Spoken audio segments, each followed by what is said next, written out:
Monsieur le Premier ministre, mes chers collègues, la situation au Mali et au Sahel n'est que le triste reflet du vide absolu de ce que signifie de manière opérationnelle la guerre contre le terrorisme.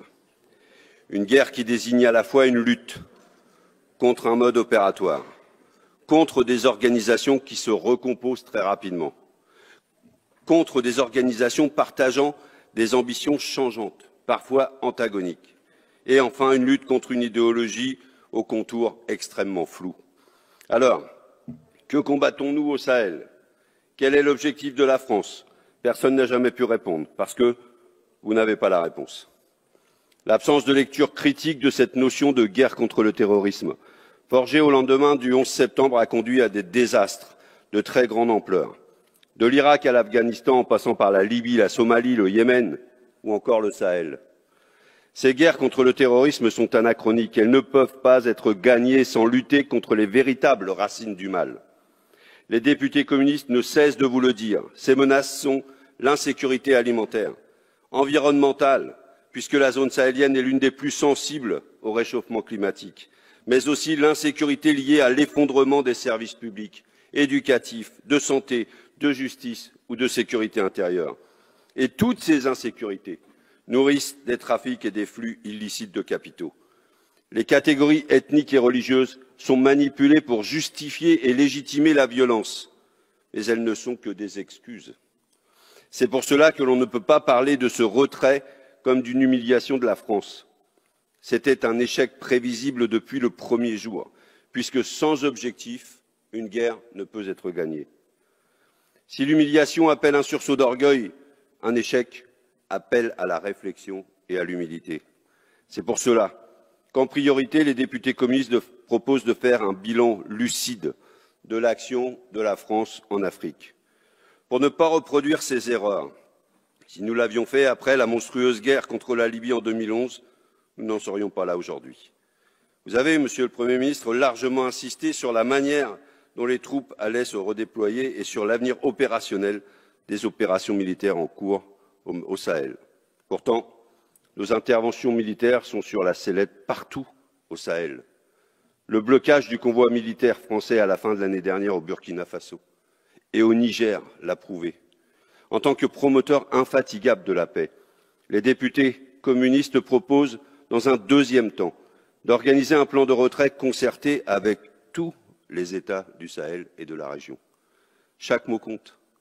Plan de retrait pour valider le souhait des peuples de voir partir l'armée française avec une organisation précise et concrète. Concerté, parce qu'on ne peut plus continuer cette politique élyséenne où un homme décide seul sans respecter ses interlocuteurs du Sahel. Car il s'agit bien de créer les conditions du retrait de la région en accord avec tous les États et avec les peuples concernés. Le troisième acte d'urgence, pour avancer dans la sécurité et pour gagner la paix, c'est de mettre en place une coopération militaire collective bien plus équilibrée, qui reposerait sur la formation et sur le transfert de technologies militaires pour rendre leur indépendance à ces États.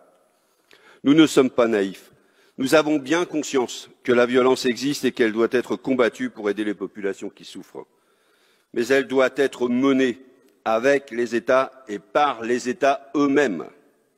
La quatrième proposition des communistes est de renforcer nos coopérations civiles, en apportant une aide au développement qui soit orientée sur le recouvrement des recettes fiscales et sur la reconstruction de l'État grâce à cela.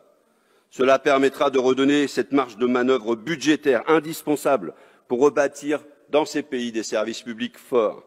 Ce sont eux les plus efficaces pour lutter contre le terrorisme et pour gagner la paix.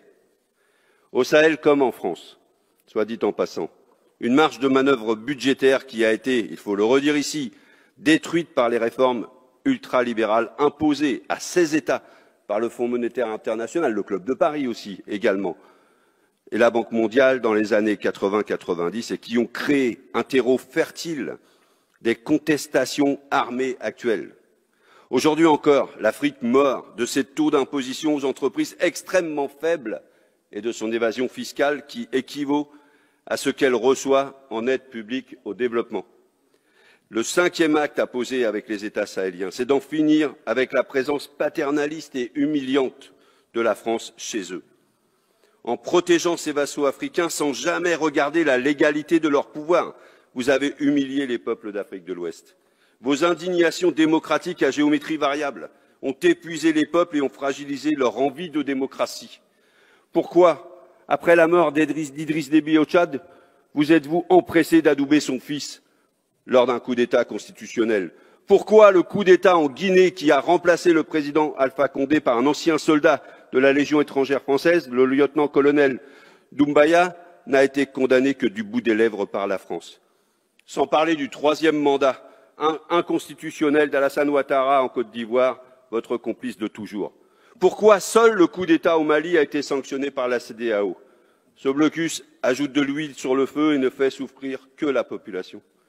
Pourquoi le président Macron se permet de convoquer, c'était l'expression employée, les chefs d'État du G5 Sahel au sommet de Pau le 13 janvier 2020 pour les obliger à prêter à nouveau allégeance à la France?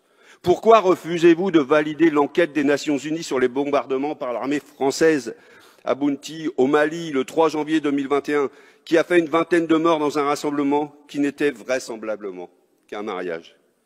Sans compter le double jeu de la France au Mali, du fait de son soutien implicite au mouvement rebelle du nord du Mali et dernièrement le mouvement national de libération d'Azawad. Du fait également de la promotion acharnée de l'accord d'Alger, rédigé sans le peuple malien, qui ne correspond en rien à ses aspirations et qui menace l'intégrité territoriale du Mali. Et évidemment, je ne parle même pas du franc CFA et de son avatar, l'ECO, cet instrument de domination monétaire de la France dans la région. Face au blocage des voies démocratiques, il semble que pour beaucoup, l'envie d'indépendance et de souveraineté a remplacé le désir de démocratie. C'est un changement majeur qui bouleverse les dynamiques au Sahel. Évidemment, pour nous, élus démocratiques, moins fragiles que celles de ces États, l'inversion des priorités entre souveraineté et démocratie nous dérange au plus haut point. Mais il faut reconnaître qu'au Sahel, dans une zone où les entreprises françaises sont très influentes, où l'on paie en francs CFA et où les autocrates sont validés par Paris, la notion d'indépendance, la notion de souveraineté prend souvent la forme de défiance envers Paris. Une défiance renforcée par l'insécurité qui ne recule pas. Pour preuve, il y a 9 ans, au début de l'opération militaire française, les djihadistes et autres entrepreneurs de violence étaient présents sur 10% du territoire, alors qu'aujourd'hui, près de 90% du territoire malien est classé en zone dangereuse. Outre les 59 militaires français tués auxquels nous devons rendre hommage pour leur engagement, il faut rappeler que le nombre de victimes africaines est estimé à 4 838, rien que pour 2021.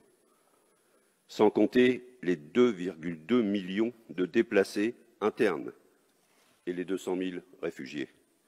Pour toutes ces raisons, nous ne pouvons que constater le fait que le peuple malien ne s'est pas opposé à l'arrivée au pouvoir de ces militaires. Il ne les juge pas bons démocrates, personne ne s'y trompe, mais il les juge davantage capables de lutter contre le terrorisme et pour retrouver leur souveraineté et leur capacité à agir indépendamment de la France. C'est un fait. Certains pensent même que les nouveaux dirigeants militaires rendent, écoutez, leur fierté au peuple malien. C'est cela qu'il vous faut comprendre d'urgence, que l'on croit ou non à la sincérité des intentions du régime malien actuel, peu importe. Le constat est sans appel, nous avons perdu le soutien des Maliens. Mais attention à ne pas confondre les choses. Le peuple malien n'est pas anti-français, il est anti-politique actuelle de la France et des décennies précédentes. Cette nuance est fondamentale pour porter avec justesse les futures actions diplomatiques françaises envers les autorités maliennes. C'est pourquoi, Monsieur le Premier ministre, il est impératif que vous preniez enfin la mesure du drame que la France a créé là-bas. Le redéploiement des troupes françaises dans les États voisins du Mali est une nouvelle preuve de votre incompréhension totale du terrain. Changez de logiciel. Arrêtez d'écouter les multinationales françaises qui veulent maintenir leur domination économique dans cette région. Arrêtez d'écouter les va-t-en-guerre qui pensent que la violence ne se combat qu'avec des armes. Essayez plutôt de comprendre les peuples et leur dynamique propre eux seuls doivent être écoutés. Nos propositions émanent du vécu des gens et des revendications des peuples. Nous les avons construites avec eux et nous vous les relayons ici. De plus en plus de voix en France les accompagnent. En les écoutant, peut-être que la dignité de la France en Afrique aurait été sauvée depuis longtemps. En tout cas, nous pensons que oui.